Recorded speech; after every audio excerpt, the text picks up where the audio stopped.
Hello friends, तो आज हम पढ़ेंगे प्रोटीन। इसके पहले मैंने बहुत सारे वीडियो डाल रखे हैं।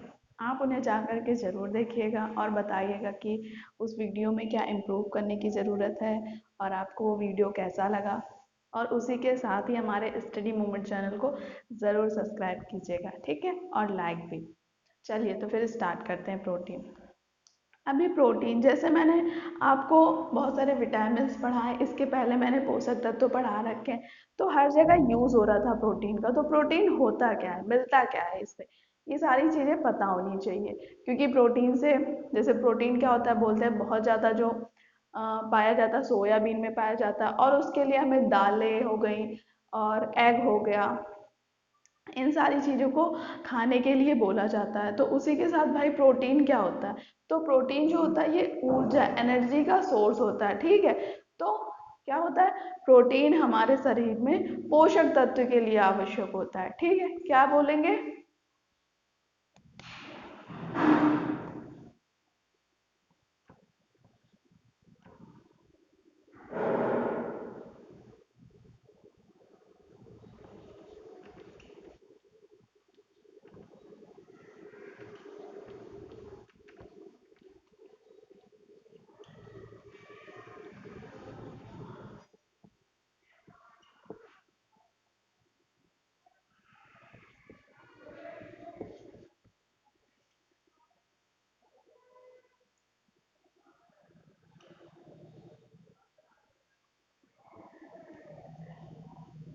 पोषक तत्व जस्ट इससे पहले वाले वीडियो में मैंने पढ़ा रखा है कि पोषक तत्व क्या होता है, क्या नहीं होता है, ठीक है, क्या क्या मिलता है उससे, ये सारी चीजें, ठीक। उसमें कौन कौन से माल्टोज, सुक्रोज, ये सारी चीज़ें पढ़ा रखी हैं, ठीक। अब प्रोटीन में क्या पाया जाता है, अमीनो एसिड पाया जाता है। क्या पाया जाता है? अमीनो एसिड पाया जाता है, ठीक है। तो अगर प्रोटीन की बेसिक यूनिट बोली जाए कि प्रोटीन की बेसिक यूनिट क्या होती है, तो वो अमीनो एसिड होती है। क्या होती है?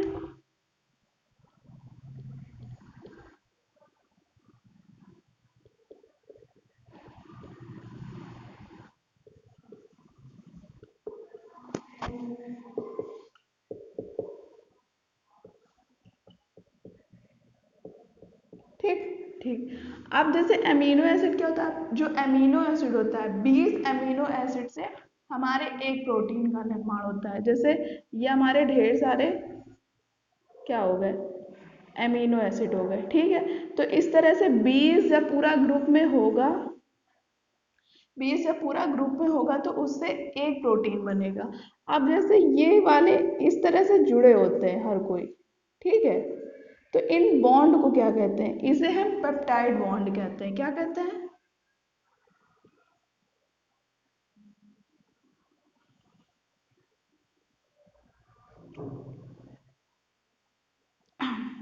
इन्हें हम क्या कहते हैं, पेप्टाइड बॉन्ड कहते हैं, ठीक है, मान लिया भाई। अब जैसे प्रोटीन होता है, तो प्रोटीन की इसी तरह से एक नाम और निकल आता है, पॉलीपेप्टाइड। यानी प्रोटीन को आप अब पॉलीपेप्टाइड भी कह सकते हो। प्रोटीन को क्या कह सकते हो? पॉलीपेप्टाइड, ठीक। क्लियर हुआ? इतनी सारी चीजें क्लियर हो गई। अब प्रोटीन भाई किस चीज में कार्य करता है, ठीक, किस चीज में कार्य करता है, कैसे इसका पाचन कहाँ से स्टार्ट होता है, इससे रोग क्या होते हैं, इसकी कमी से, इसकी अधिकता से कौन सा रोग होता है। भाई जैसे अभी हमारी बॉडी है, कोई चीज कम कंज्यूम कर रही है, तब भी हमारी बॉडी को जो होगा, वीकनेस आ जाएगी, चलने में दिक्कत होगी, बुखार आएगा, ढेर सारी बीमारियां हो जाती हैं।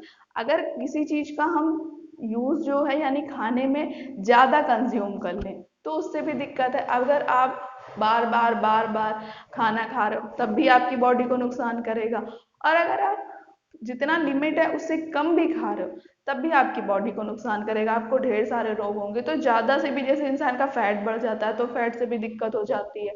तो वही सारी चीजें, अगर आपसे पूछा जाए जैसे कार्बोहाइड्रेट और प्रोटीन से कितने कैलोरी हमें एनर्जी मिलती है, तो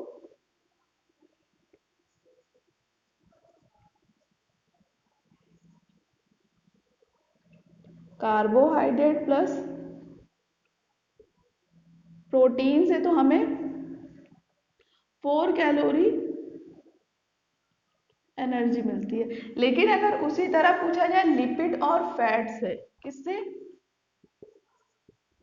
लिपिड प्लस फैट से, तो इससे हमें 9 कैलोरी एनर्जी मिलती है।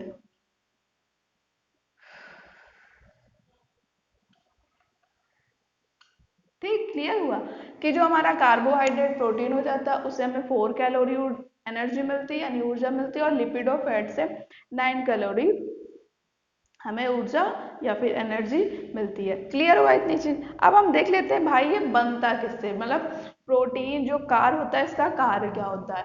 ठीक है, प्रोटीन के भी बहुत अलग अलग कार्य होते हैं और इनसे रोग भी भाई, तो भाई किसी चीज को ज्यादा कंज्यूम ना करिए, जितने आपके शरीर को आवश्यकता है उतना ही कंज्यूम करिए, तो जिससे आपको भी ना दिक्कत हो, आपकी बॉडी को भी कोई प्रॉब्लम ना हो। ठीक, तो अब देख लेते हैं प्रोटीन।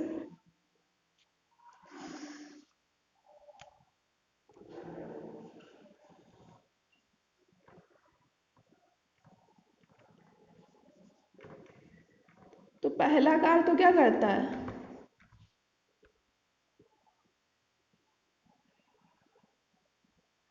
एनर्जी आपको प्रोवाइड कराता है, ऊतकों को बनाने में ठीक, ऊतक बनाने में मदद करता है।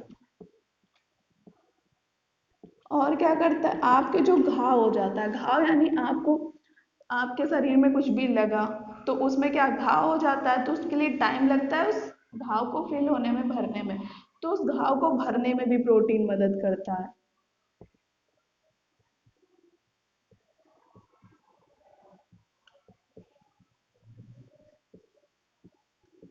क्लियर हुआ। ठीक भाई, हमें इतना भी क्लियर हो गया किसका कार्य क्या क्या होता है, ये भी हमें समझ आ गया। अब जो होता है कि अगर प्रोटीन को पूछा जाए कि किस किस चीज से मिलकर बना होता है, तो भाई प्रोटीन है तो किसी ना किसी चीज से मिलकर बना भी होता होगा। जैसे हमारे अमीनो एसिड हो गए, ठीक है, अमीनो एसिड भी एक अमीनो एसिड से थोड़ी ना अमीनो एसिड बन जाता है, ढेर सारी चीजों से बना होता है। उसी तरह जो हमारा प्रोटीन होता है वो भी भाई 3 चीजों से मिलकर बना होता है। ठीक है, एक तो एंजाइम, हार्मोन और एंटीबॉडी, इन तीनों चीजों से मिलकर हमारा प्रोटीन बना होता है। किससे किससे मिलकर, एंजाइम, एंटीबॉडी और हार्मोन।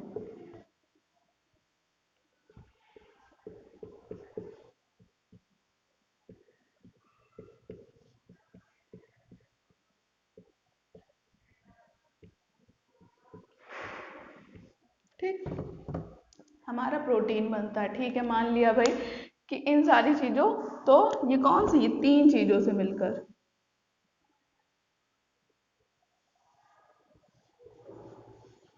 इन 3 चीजों से मिलकर हमारा क्या बन जाता है, प्रोटीन बन जाता है। ठीक है, अगर मैंने अभी आपको जस्ट बताया कि जो अमीनो एसिड होता है वो एक सिंगल से नहीं बनता, वो बहुत सारे अमीनो एसिड से एक प्रोटीन बनता है, तो आप इसे भी लिख लीजिए कि सिंगल अमीनो एसिड से प्रोटीन नहीं बनता।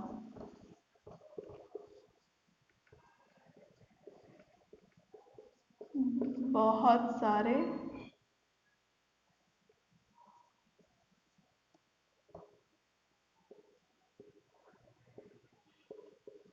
बहुत सारे अमीनो एसिड से बनता है। ठीक है भाई, कैसे बनता है जरा इसे भी समझ लीजिए। जैसे अब हमारी एक चेन में बना रही हूँ छोटी सी, जैसे मैंने क्या बताया, आपके 20 अमीनो एसिड से मिलकर बनता है, कौन बनता है, 20 अमीनो एसिड से मिलकर एक प्रोटीन बनता है। ठीक है भाई, क्या तो मान लिया। अब ये तो क्या हो गए हमारे अमीनो एसिड, ये हो गए हमारे अमीनो एसिड। ठीक, अगर इसका एक अमीनो एसिड निकाल करके मैं आपको बताऊं, तो जैसे ये हमारा पूरा एक बड़ा अमीनो एसिड हो गया। ठीक, क्लियर हुआ। अब इसमें बीच में तो हमारा कार्बन पाया जाता है, इधर हमारा हाइड्रोजन पाया जाता है, इधर हमारा आर ग्रुप पाया जाता है, ऊपर हमारा एमिनो ग्रुप पाया जाता है और इधर हमारा कार्बोक्सिलिक ग्रुप पाया जाता है। ठीक है, ये क्या हो गया,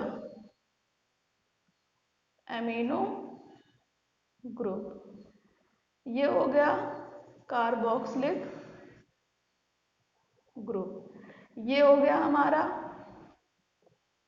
आर ग्रुप। ठीक, क्लियर हुआ। अब इस एक अमीनो एसिड में ऐसा है, तो जब बहुत सारे 20 अमीनो एसिड मिलेंगे तो कैसा होगा, बहुत सारी श्रृंखला मिलकर के जो बनाएगा वो प्रोटीन का निर्माण करेगा हमारी बॉडी में। ठीक भाई, समझ आ गया, कह दो इतना। ठीक है, तो अगर पूछा जाए कि इसमें भाई कौन कौन से तत्व पाए जाते हैं, तो जैसा अभी हमने आपको बता दिया कौन कौन से, नाइट्रोजन, हाइड्रोजन, ठीक है, नाइट्रोजन, हाइड्रोजन, कार्बन और ऑक्सीजन, ये चीज तीनों चीजें थी। तो इन तत्वों से मिलकर बना होता है कौन, एमिनो एसिड।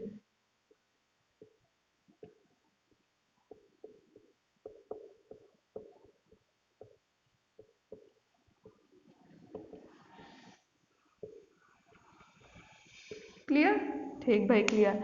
अगर इससे पूछे कि इसका पाचन कहाँ से होता है, प्रोटीन का पाचन कहाँ से होता है, तो नॉर्मल सी बात है, किसी भी चीज का जैसे कार्बोहाइड्रेट का पाचन मुख से ही स्टार्ट हो जाता है, मुंह से, हमारे माउथ से।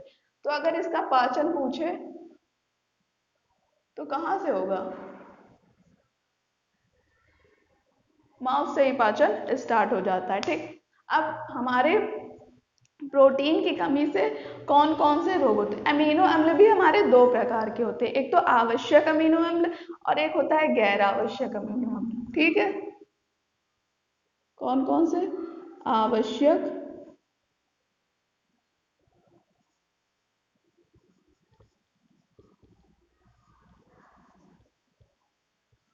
और एक कौन सा हो जाता है,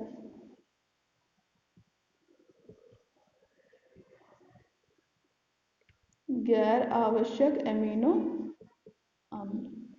अब गैर आवश्यक जो है, जैसा नाम है वैसा काम, गैर आवश्यक यानी ये हमारी शरीर में खुद बन जाता है, शरीर में ही बनता है। तो जब शरीर में ही बन रहा है तो क्या हमें बाहर से लेने की जरूरत है, नहीं जरूरत है। अब आवश्यक यानी ये हमारे शरीर में नहीं बनता है, तो इसे हमें बाहर से लेने की आवश्यक है, बाहर से लेना पड़ेगा, मतलब बाहर से लेना पड़ेगा तो किस किस चीजों से, जैसे अभी मैंने आपको स्टार्टिंग में ही बताया था, अंडे से, सोयाबीन से, ठीक है, दाल से, मांस से, इन सारी चीजों से, ठीक, हमें लेना पड़ेगा। क्लियर हुआ कि जो अमीनो अम्ल भी होते हैं वो दो प्रकार के होते हैं। क्लियर।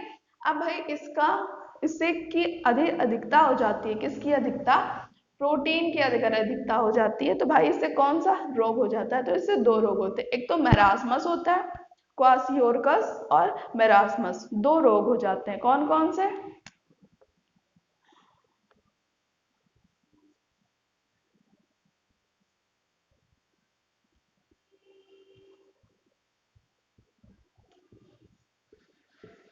एक तो हो जाता है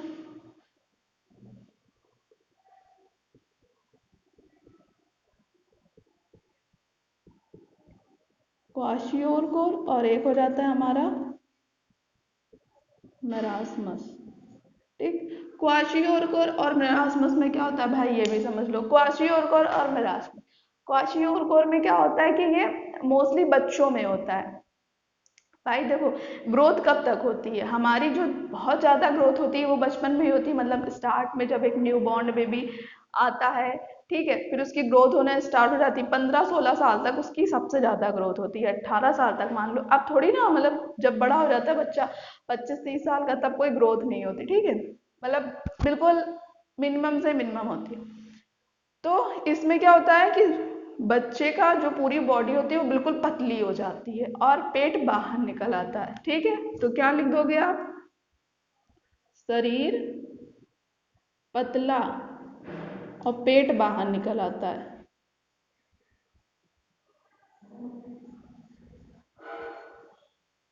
ठीक, और मेरास्मस जो होता है इसे हम कुपोषण भी कहते हैं। कुपोषण यानी सही से पोषण ना मिलना, बच्चे को सही से खाना ना मिलना, उसकी सही से देखभाल ना होना, ये सारी चीजें। ठीक है भाई। अब भाई अगर इसकी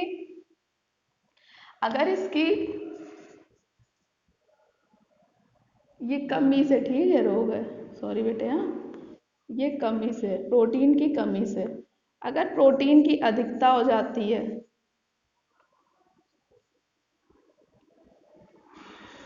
तो प्रोटीन की अधिकता से सिर्फ एक रोग ही होता है। कौन सा होता है? वो होता है ग्लाइकोनियोनेशिन। क्या होता है? ग्लाइकोनियोनेसिन। ठीक है, सिर्फ एक ही रोग होता है इसकी अधिकता से। ठीक है, अधिकता से जो होता है एक ही रोग होता है। ठीक, क्लियर हो गया? ठीक है भाई, क्लियर हो गया हमें। तो आपको ये समझ आ गया होगा, इससे ज़्यादा कुछ पूछा नहीं जाता है प्रोटीन में। जो पूछा जाता है तो मैंने उतनी पूरी थ्योरी क्लियर करा दी, और मैं बताती भी जा रही हूँ कि कैसे क्वेश्चन मतलब पुटअप होते हैं। अधिकता से आएगा कि प्रोटीन की कमी से कौन सा रोग होता है, तो आपको ऑप्शन में दिया होगा, तो आप उसमें क्वाशियोरकस और मैरास्मस में कोई एक ऑप्शन दिया होगा, आप उसे चूज करके टिक कर दो।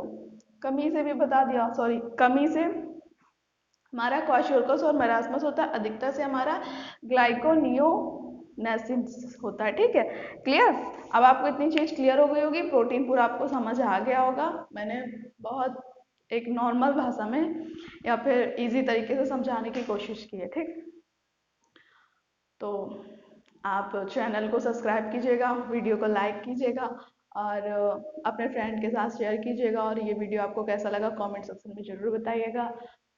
Thank you for watching video.